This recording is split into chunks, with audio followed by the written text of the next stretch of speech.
argituko du eguna noiz. Etxaia jarritako arantzak puskatu eta libre izango garen,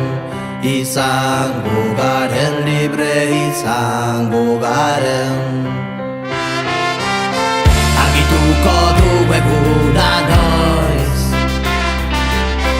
etxaia jarritako arantzak puskatu eta libre izango garen,